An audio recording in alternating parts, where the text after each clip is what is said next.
Dia hormat lebih DAP daripada Sultan. Sebab apa yang dia kena pergi ngadap Sultan Selangor? Sebab DAP yang nak babi fresh, import tak mau. Sultan dah buat kenyataan 3 kali. Saya kesian betul Sultan saya. Ada menteri besar, bengong punya menteri besar.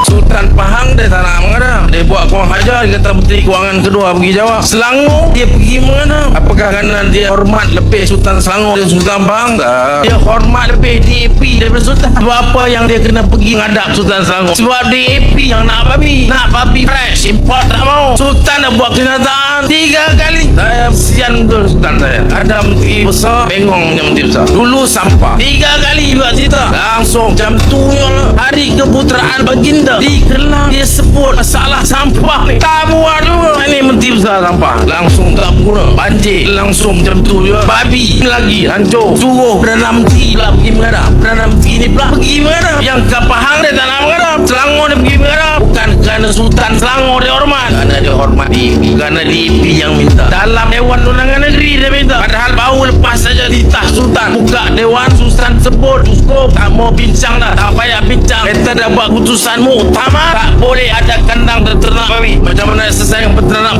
silang kerajaan negeri selesai. Tapi better tak mau. Negeri better tercemar. Dia bukan tak bagi alasan. Alasan tu alasan masuk akal. Masalah kesihatan, masalah najis, masalah environment, semuanya beritahu. Full stop. Tak boleh. Bangun adun Sigemangan DAP Cina ni. Bangkit balik Anthony Locke dalam program DAP selepas itu. Beri dukungan penuh kepada adun Sigemangan. Ucapan dalam bahasa Cina. Tapi bermakna daripada ahli biasa sampai kepada saya yang paling tinggi dalam DAP, kita akan pertahankan setiap patah perkataan adun Sigemangan ini. Yang kuang saja yang biarlah pada Sultan dia pertahankan. Lepas tu hantar Perdana Menteri bengong ni pergi mengajar Sultan. Sultan jawab balik. Sultan buat kenyataan apa? Full stop. Kita terima pandangan, tetapi berkata masih tetap pertahankan keputusan better. Tak boleh ada ternakan baru. Dia pergi Filipina, Anwar Ibrahim. Dia boleh jawab pula ni. Dia kata ini Sultan jawab. Saya cakap tu yang keterlanjuran dulu. Saya akan menghadap lagi. Sampai sekarang tak pernah menghadap ni. Memang Sultan tak nak menghadap.